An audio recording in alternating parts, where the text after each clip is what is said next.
Flavio Zanonato sbarca in Laguna da Ministro dello Sviluppo Economico per il primo incontro nel suo nuovo incarico con il governatore Luca Zaia. 50 minuti di colloquio per affrontare i temi caldi del Veneto, inseriti in quello che Zaia chiama il libro mastro delle priorità per la regione. Un faccia a faccia durante il quale si sono toccati i temi più importanti, andando anche, ammette il governatore, al di là delle competenze del dicastero di Zanonato. Un incontro tra veneti per parlare appunto in maniera fattiva di quello che si può fare, quindi ringrazio per la disponibilità.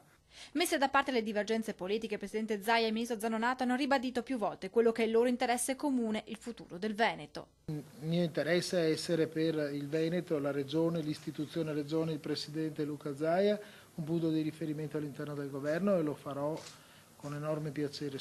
E si torna a parlare del Veneto come locomotiva del paese.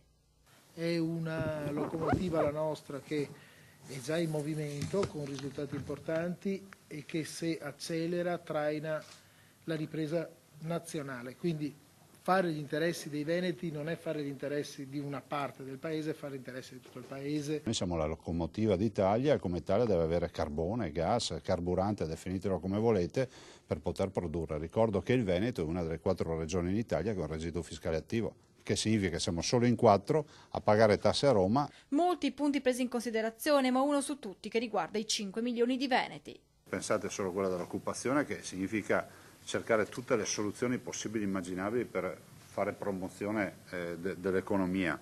E secondo il governatore Zaia l'economia potrebbe essere rilanciata attraverso la centrale di Porto Tolle, che metterebbe nel circuito economico 2,5 miliardi di euro. Il Ministro potrebbe essere giusto promotore e mediatore affinché l'Enel si decida di partire.